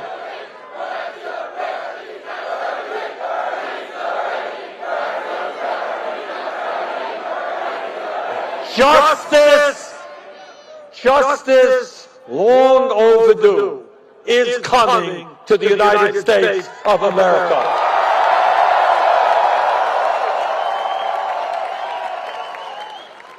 But it's not just wealth, it's income. Today, while so many people in New York State and in Vermont and all across this country are working 2 or 3 jobs to put food on the table, 49% of all new income goes to the top 1%.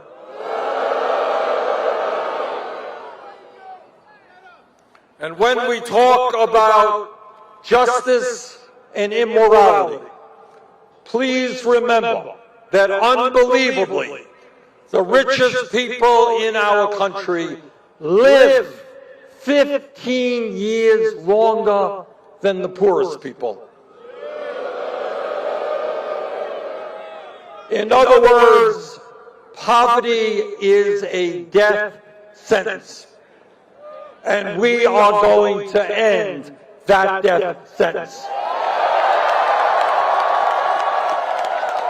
It is not a radical idea to say that all of our people, regardless of their income, have the right to live long and happy lives.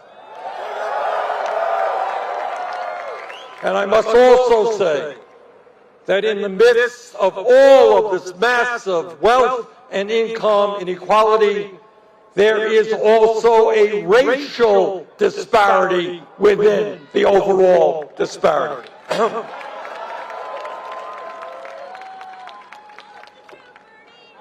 Today, the average white family owns more than 10 times the wealth of the average black family. Black women are 3 times more likely to die from a pregnancy than white women,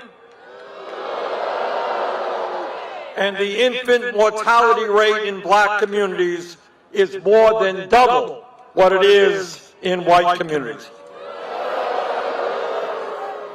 Meanwhile, as a result of a broken and racist criminal justice system, black men are sentenced to 19% more jail time for committing the exact same crime as white men. And African Americans are jailed at more than 5 times the rate of whites. Now, that is where we are today. That's where we are.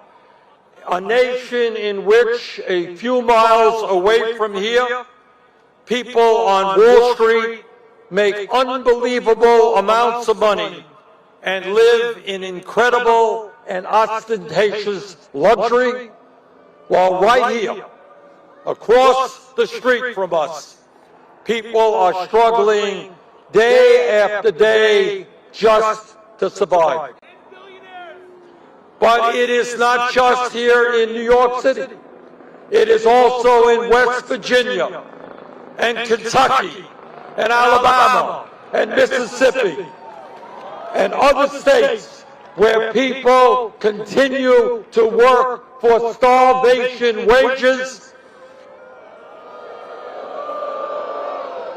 and are worried to death about the future their children face. And that is why we say today that in America, anyone who works 40 hours a week will not live in poverty.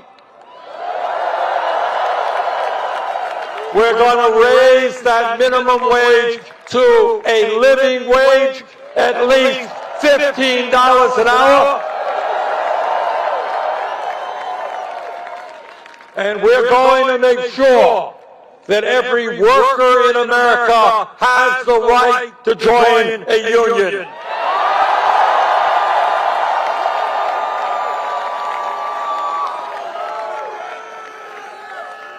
It is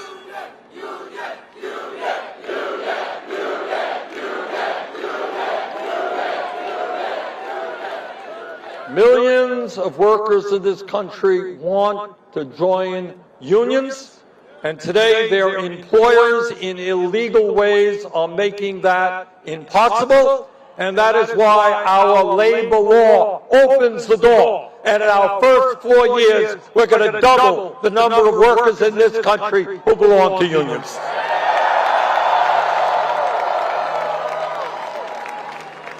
Now, brothers and sisters, it is clear to me, and what our campaign is all about, is that the enormous problems facing our country cannot be solved by the same old approach to politics. The time is now to tell the corporate elite of this country that enough is enough, and we will no longer accept their greed and their corruption and their attacks against the working families of America.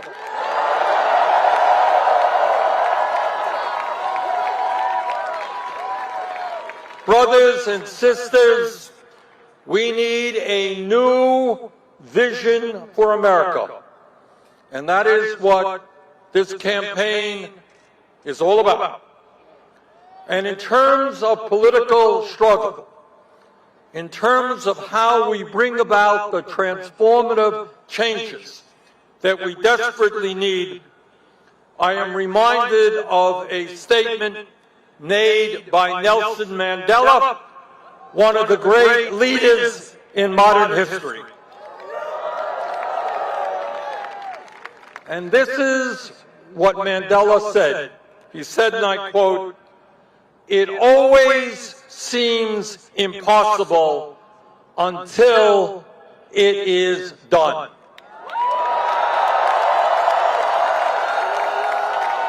Do you all understand what that means?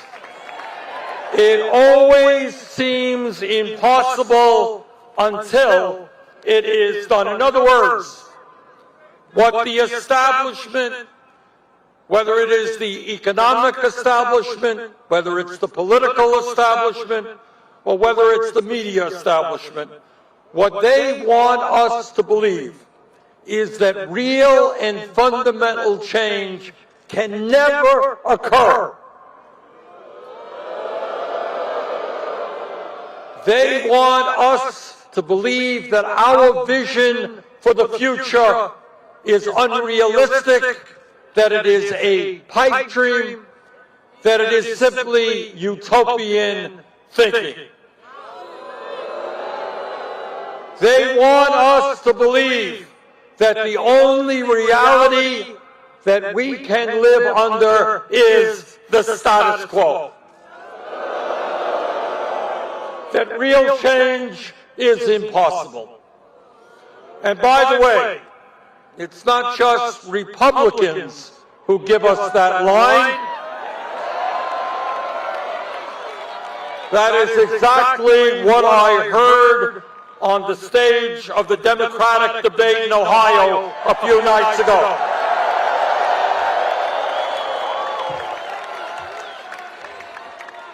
So let me respectfully disagree.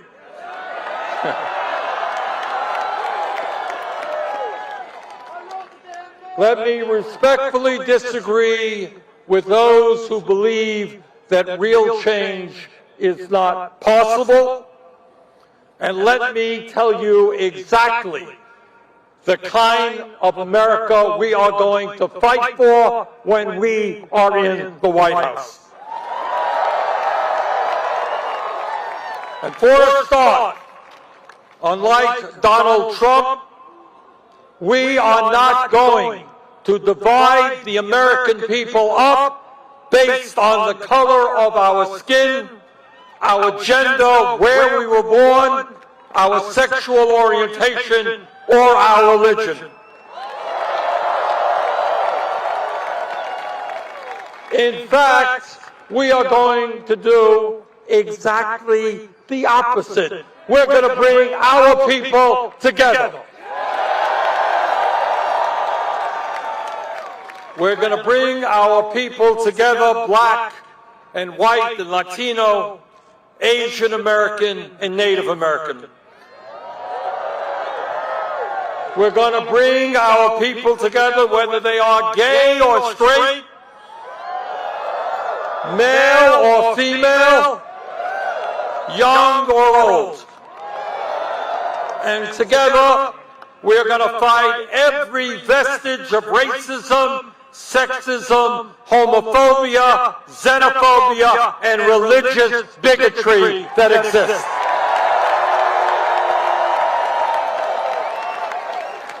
Our administration is the administration that will take America forward in ending all forms of discrimination. But we are also, as we bring our people together, going to push through an agenda that addresses the pain of the working families of this country.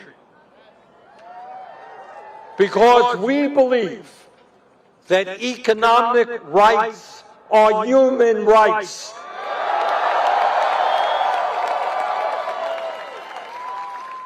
We believe that education is a human right which enriches us all and enables us to get the good-paying jobs we need in a competitive global economy. And that is why we will implement policy that provides for universal, affordable child care. Every working family has the right to know that their kids are in high-quality child care and are getting the emotional and intellectual nourishment they need in order to grow. And we're going to rebuild public education in this country that gives our teachers the respect and the compensation that they deserve. And I want to thank teachers all over this country that have literally taken money out of their own pockets in order to buy the school supplies their kids need. We believe in education. We believe in our teachers. And under our administration, we're going to have the best public education system in the world. And because we believe in equality, we are going to make our public colleges and universities tuition free. We're going to adequately fund our HBCUs. And by the way, we're going to cancel all student debt in America.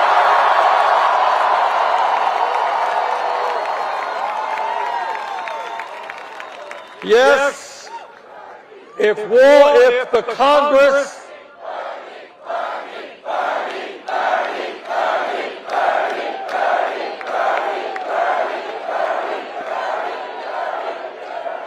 If Congress 11 years ago, against my vote, could bail out the crooks on Wall Street and provide them with trillions of dollars of zero-interest loans, if Donald Trump and his Republican friends could give over $1 trillion in tax breaks to large profitable corporations and the 1%, if we can spend $750 billion a year on the military, you know what? We can cancel all student debt in America.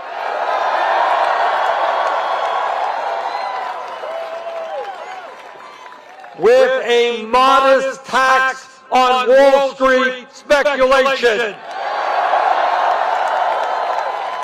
Hey, Wall Street, can you hear us now?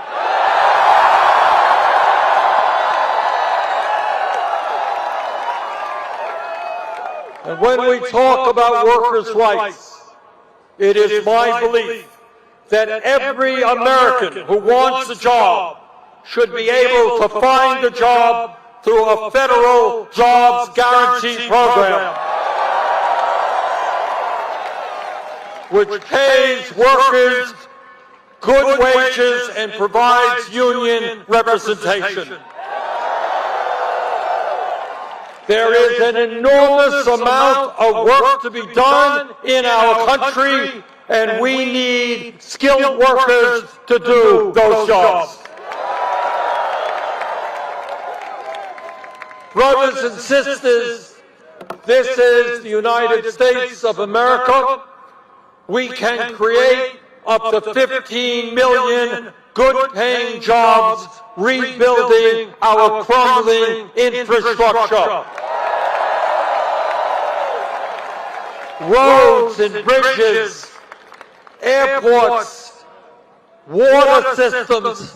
It is not a radical idea to say that in America, when you turn on the tap in your faucet, you have a right to drink clean water. We can create millions more jobs as we expand child care, education, health care, and services for senior citizens. And let me say a word about an issue that I've been working on for decades. And that is my belief, and I know it is your belief, that health care is a human right, not a privilege.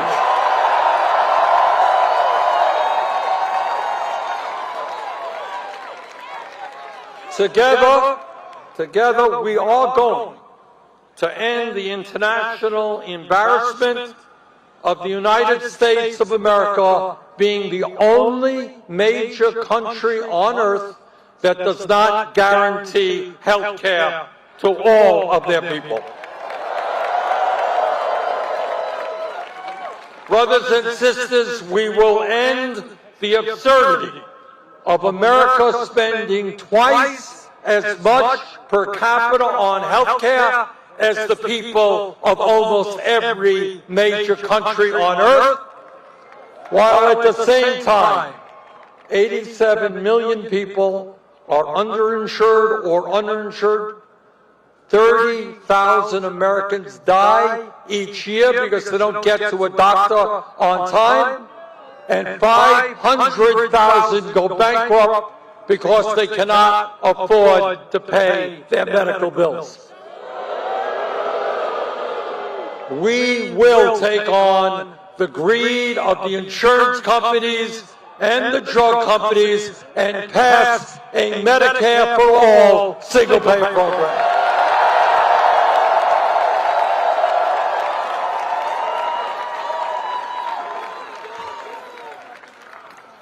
And now let me I'll give a special thanks to Congresswoman Alexandria Ocasio-Cortez for helping our country recognize that climate change is an existential threat to our planet and that we must implement a program consistent with the goals of the Green New Deal.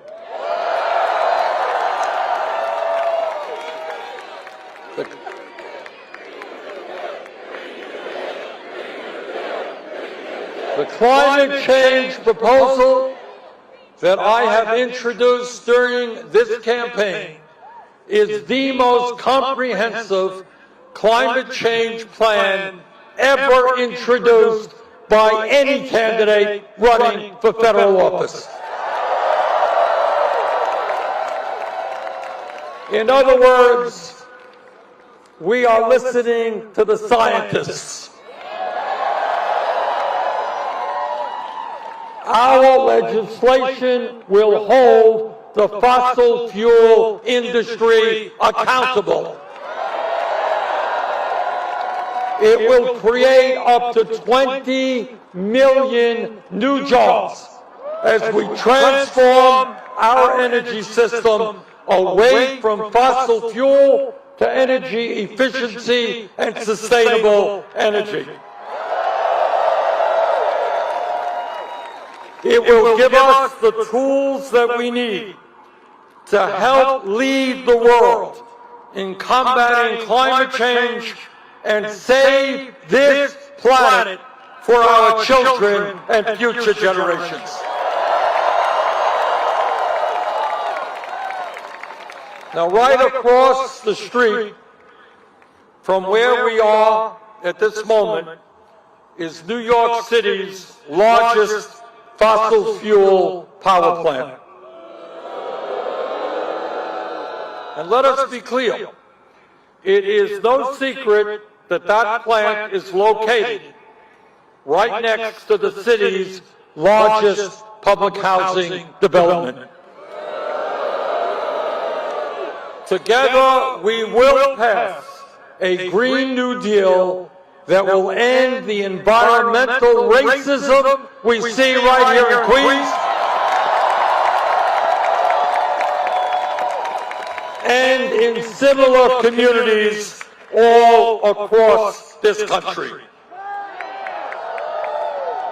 Together, not only will we clean up our environment, but we will finally put an end to environmental racism.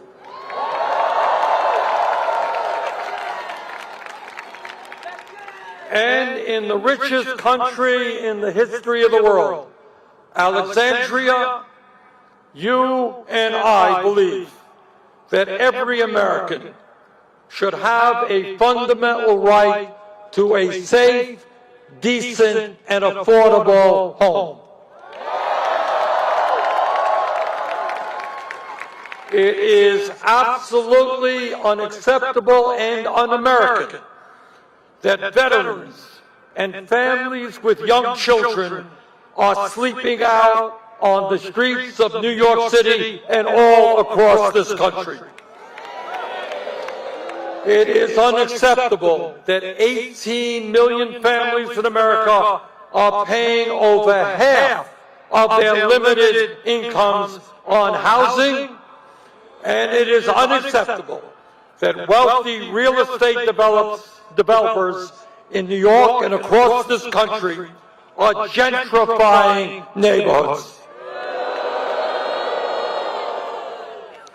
And it is absolutely unacceptable that the largest public housing development in North America, right across the street from us, lacks decent heat and hot water and is in urgent need of repair.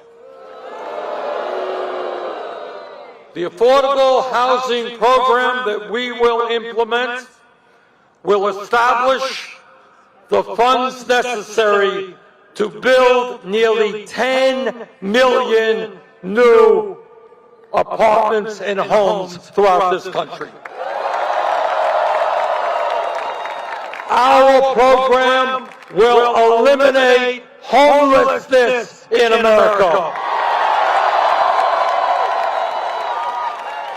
It will end the gentrification taking place in cities like New York, Seattle, San Francisco, and all over America. And our legislation will create a national rent control standard. Landlords all across America will no longer be able to rip off their tenants and throw them out of their homes. And our proposal will provide $20 billion to New York City's Public Housing Authority to repair and modernize its public housing stock, to make all public housing accessible, and to provide access to high-speed broadband for all of its residents.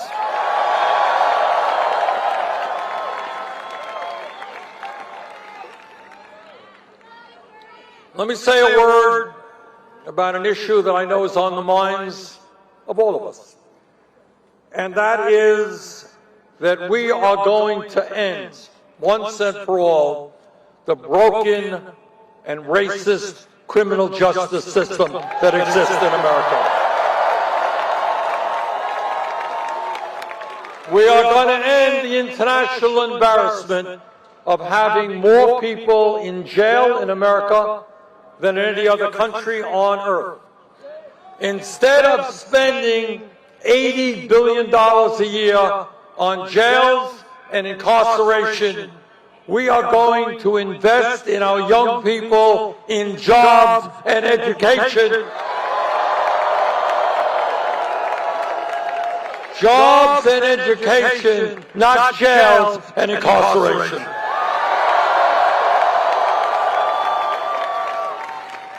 We're going to end private prisons and detention centers in America. We're going to end the horrifically destructive war on drugs and legalize marijuana.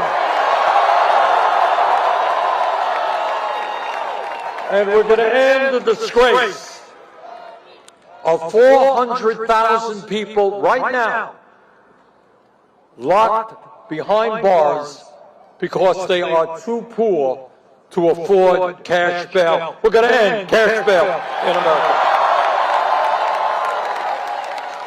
And we're going to redefine criminal justice in America. Seems to me a little bit absurd that we have people in jail right now for selling marijuana when we have crooks on Wall Street and in the drug companies who have killed people all over this country, not facing any criminal charges. How do you pay? How do you pay billions of dollars in fines for illegal behavior, and yet no criminal charges are made against the CEOs? What we believe in is equal justice under the law, whether you're rich or whether you're poor. And today we say to the American people that instead of demonizing the undocumented immigrants in this country, we're going to pass comprehensive immigration reform and provide a path toward citizenship for all the undocumented. On our first day in office, through executive order, we're going to provide legal status to the 1.8 million young people eligible for the DACA program and extend that program to their parents. We're going to develop a humane border policy for those who seek asylum.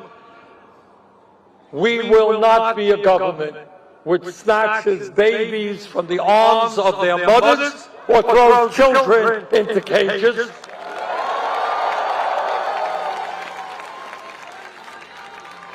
And we will put an end to the disastrous raids of the ICE agency.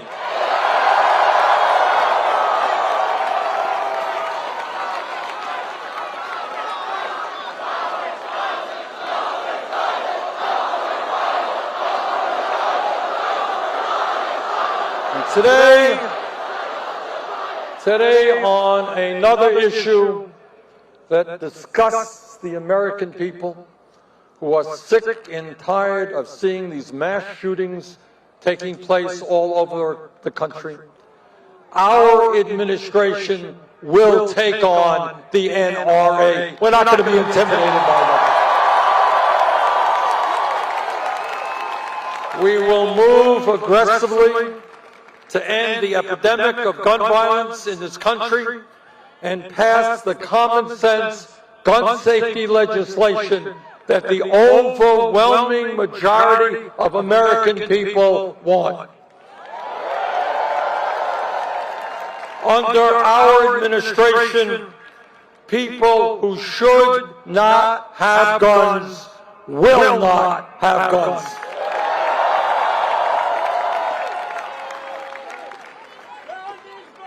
And today, we say loudly and proudly that it is the women of this country who have the right to control their own bodies, not the politicians.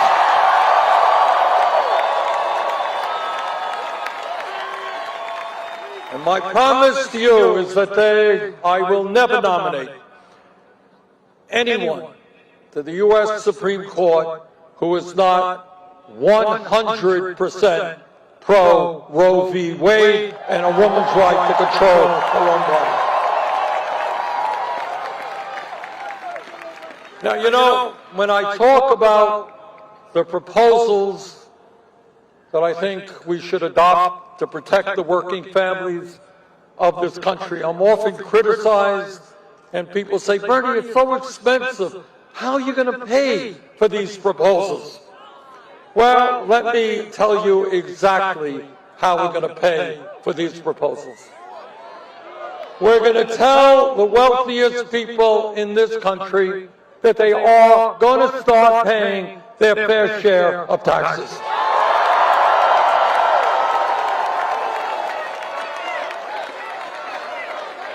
We're going to rescind Trump's tax breaks for the billionaires and large corporations. We're going to end the insanity of providing hundreds of billions in tax breaks and subsidies to the fossil fuel industry. And in my view, we do not have to spend more than the next 10 nations combined on defense spending.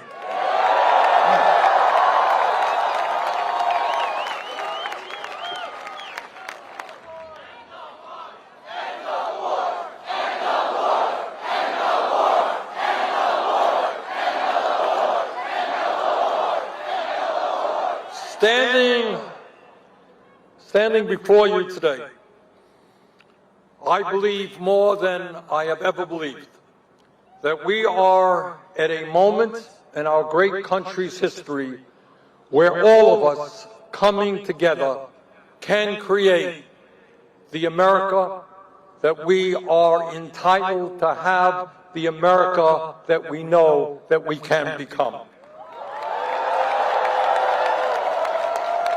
We can create a new America, true to the principles that are supposed to be the foundation of our democracy. And I want to ask all of you to do me a favor and to take a look around you. Just take a look around you right here at this assembly of people. And if you look around you, what you will find that we have people here of every race, every gender identity. We have different religions. We have different ethnicities. We have men and women here. We have people who are young, and we have people who are old. We are a reflection of the diversity and the strength of the movement that we have built. And it is that movement, black and white and Latino, Asian American, Native American, all of us coming together. It is that movement that is going to transform this country.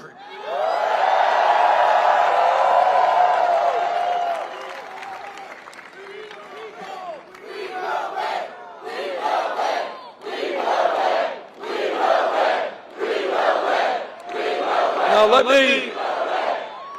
let me just tell you what you already know. And that our opponents, whether it is the Republican establishment, Democratic establishment, whether it is Wall Street, the insurance companies, drug companies, fossil fuel industry, military-industrial complex,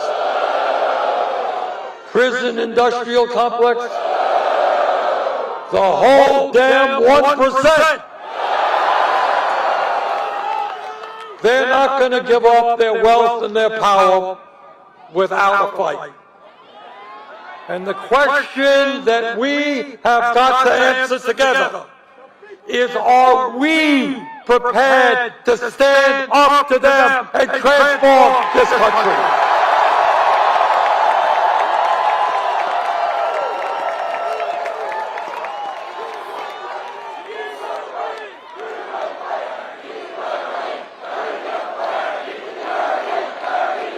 I want you all to take a look around and find someone you don't know. Maybe somebody doesn't look kind of like you. Maybe somebody might be of a different religion than you. Maybe they come from a different country. My question now to you is, are you willing to fight for that person who you don't even know as much as you're willing to fight for yourself?